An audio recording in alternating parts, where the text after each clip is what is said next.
In the heart of London, shadows whisper of tales as old as time. Here, amidst bustling modernity, echoes of a darker past to be found in hidden alleyways and ancient stone edifices. Join us as we dive into the mysterious and chilling history of London's most infamous ghost stories, each embedded in history, draped in mystery, and bound to thrill.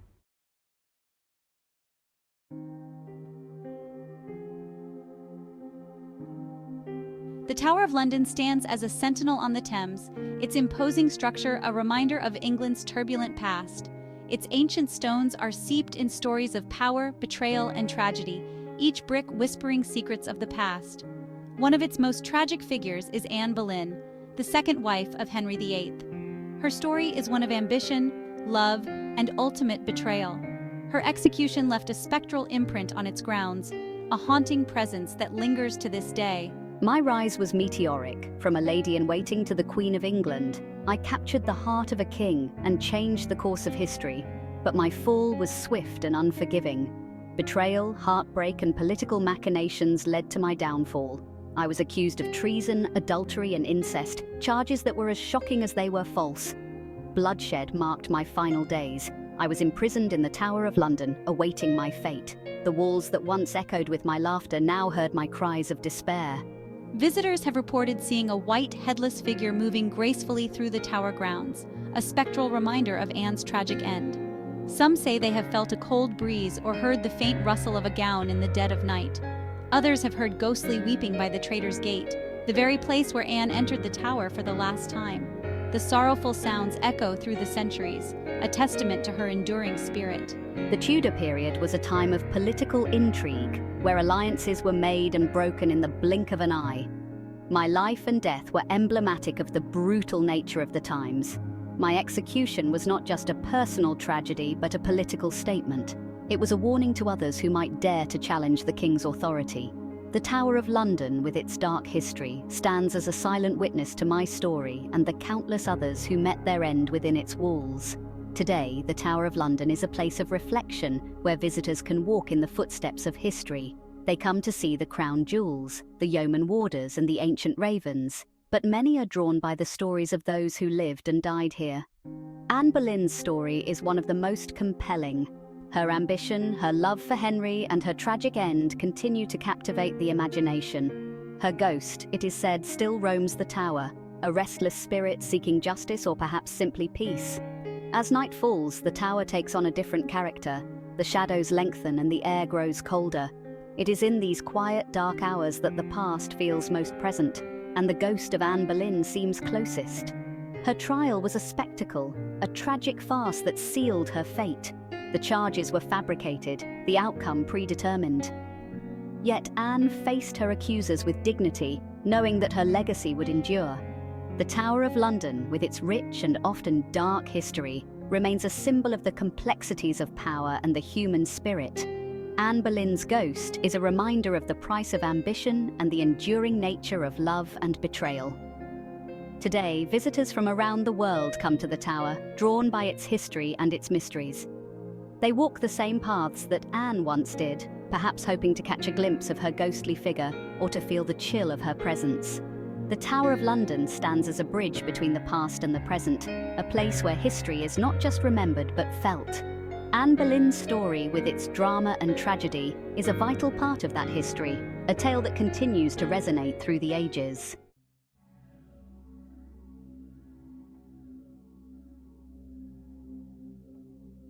In the quiet town of Enfield, an unsuspecting family fell victim to forces beyond comprehension, captured in what became one of the most documented poltergeist cases in history. Strange things happened at night. Objects moved on their own, and voices came from nowhere. Voices I couldn't have produced.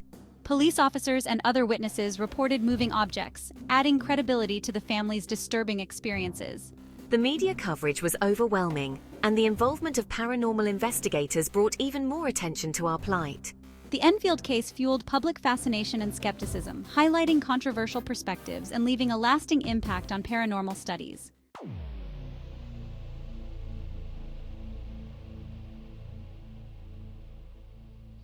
Within the labyrinthine corridors of the British Museum lies an artifact shrouded in mystery and misfortune, the so-called unlucky mummy, a relic that has intrigued and terrified visitors for generations.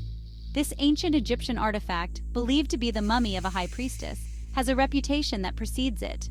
The mummy's case is adorned with intricate hieroglyphs and symbols, each telling a story of its own. But it's not just the mummy's appearance that captivates, it's the dark tales that surround it.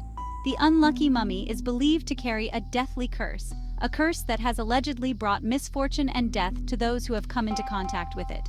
The stories of its curse began to circulate in the late 19th century, capturing the imagination of a public already fascinated by the mysteries of ancient Egypt. The unlucky mummy has been the subject of many tales, each more chilling than the last. Some say that the mummy was discovered in the late 1800s and brought to England by a wealthy collector. Almost immediately, strange occurrences began to plague those who had handled the artifact. There were reports of sudden illnesses, accidents, and even deaths. The mummy's reputation for bringing bad luck grew, and it wasn't long before it was dubbed the unlucky mummy. One of the most famous stories linking the unlucky mummy to disaster is its alleged connection to the Titanic. According to legend, the mummy was being transported to America aboard the ill-fated ship. When the Titanic sank in 1912, it was said that the mummy's curse was to blame. While there is no concrete evidence to support this claim, the story has persisted, adding to the mummy's eerie mystique. High-profile deaths have been associated with those who came into contact with the display. In the early 20th century, several individuals who had dealings with the mummy reportedly met untimely ends. These incidents only served to fuel the legend of the mummy's curse. Newspapers of the time eagerly reported on these mysterious deaths, further cementing the mummy's reputation as a harbinger of doom. The rise of Egyptomania in Victorian England fueled both scientific curiosity and public fear. The discovery of Tutankhamun's tomb in 1922 only heightened this fascination. People were captivated by the idea of ancient curses and the possibility that these long-dead civilizations could still exert power over the living. The unlucky mummy became a symbol of this obsession, a tangible link to the mysterious and the unknown. Tales of curses proliferated, captivating the imagination of many. Stories of cursed tombs and vengeful spirits became a staple of popular culture. Books, films, and even plays were written about the supposed dangers of disturbing ancient Egyptian tombs. The unlucky mummy was often cited as a real-life example of these fictional tales, blurring the line between myth and reality. Even today, the allure of Egypt's secrets continues to fascinate. Modern archaeologists and historians study these ancient artifacts with a mix of scientific rigor and awe. The unlucky mummy remains a popular exhibit at the British Museum, drawing visitors from around the world who are eager to see the artifact that has inspired so many stories. Modern interpretations seek to demystify these ancient artifacts, yet the stories of curses remain ever so intriguing. While science may offer explanations for the mummy's supposed curse, the legend endures. The unlucky mummy serves as a reminder of our enduring fascination with the past and the mysteries that it holds. Whether you believe in the curse or not, there's no denying the powerful allure of this ancient relic.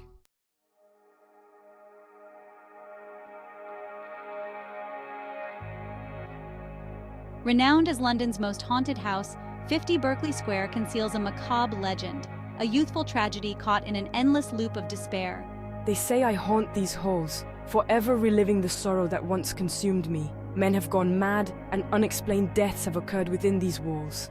The Victorian era's fascination with the supernatural adds depth to the legend of 50 Berkeley Square. Societal fears and the unique relationship with death and afterlife stories of the period only heightened the intrigue.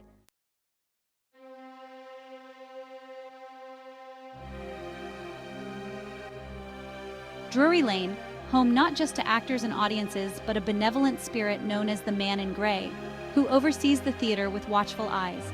This historic venue, nestled in the heart of London, has been a beacon of culture and artistry for centuries. The Man in Grey is more than just a ghost. He is a guardian of tradition, a silent observer who ensures that the magic of theater is preserved for generations to come. His presence is felt in every corner of the building, from the grand stage to the dimly lit backstage corridors. I have been here for centuries, ensuring the theatre thrives. Through wars, plagues, and the ever-changing tides of history, I have watched over this hallowed ground. The walls of Drury Lane have seen countless performances, each one a testament to the enduring power of the arts. My role is to protect this legacy, to ensure that every actor, every crew member feels the weight of history and the promise of future success. My presence is a harbinger of success, a comfort to performers and crew alike. When they feel my presence, they know that they are part of something greater, a tradition that spans centuries. It is said that seeing me before a performance is a sign of good luck, a promise that the show will be a triumph. I am the unseen hand that guides them, the whisper in the dark that reassures them that they are not alone. Accounts from performers and backstage workers have only bolstered the theater's legend. Many have shared stories of feeling a sudden chill, a gentle touch, or even seeing a shadowy figure out of the corner of their eye. These experiences are not frightening. Rather, they are seen as a blessing, a sign that the man in gray is watching over them. These tales have become an integral part of the theater's rich tapestry, adding to its mystique and allure. Ghost sightings are regarded as omens of success, intertwining with London's rich theatrical legacy. The man in gray is not the only spirit said to haunt the theaters of London, but he is certainly one of the most beloved. His story is a reminder of the deep connection between the past and the present, a testament to the enduring power of the arts.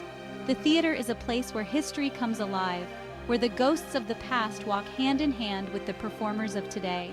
The theatre is not just a cultural hub, it is a spiritual one as well.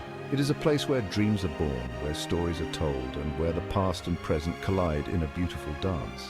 Every performance is a tribute to those who came before, a promise to those who will come after. The man in grey is a symbol of this continuity, a reminder that the theatre is more than just a building.